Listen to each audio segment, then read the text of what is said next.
موعد مباراة ليفربول القادمة أمام أستون فيلا في الجولة العاشرة من الدوري الإنجليزي. بس قبل أي حاجة، لو أنت مهتم بأخبار النجم العالمي محمد صلاح ونادي ليفربول، اعمل اشتراك دلوقتي في القناة عشان يوصل ليك كل جديد. ليفربول راجع تاني لمنافسات الدوري الإنجليزي بعد خروجه المفاجئ من كأس رابطة المحترفين قدام كريستال بالاس. الخسارة دي كانت تقيلة 3-0، وخصوصا عشان على ملعب أنفيلد. قرر كريستال بالاس تفوقه بعد ما كان كسب الريدز في بداية الموسم وخطف منهم لقب الدرع الخيرية بركلات الترجيح. أرن سلوت قرر خلال المباراة استبعد أغلب الأساسيين ومنهم النجم محمد صلاح، لكن النتيجة كانت صدمة كبيرة لجماهير ليفربول.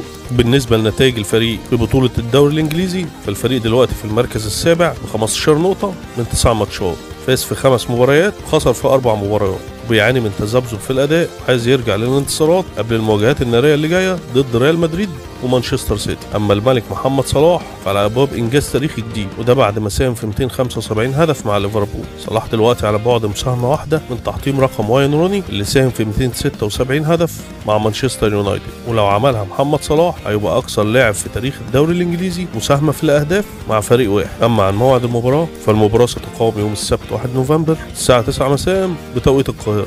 وكده وصلنا للنهاية. لو انت مهتم باخبار النجم العالمي محمد صلاح ونادي ليفربول، اعمل اشتراك دلوقتي في القناة عشان يوصل ليك كل جديد. كان معكم حسن سعيد.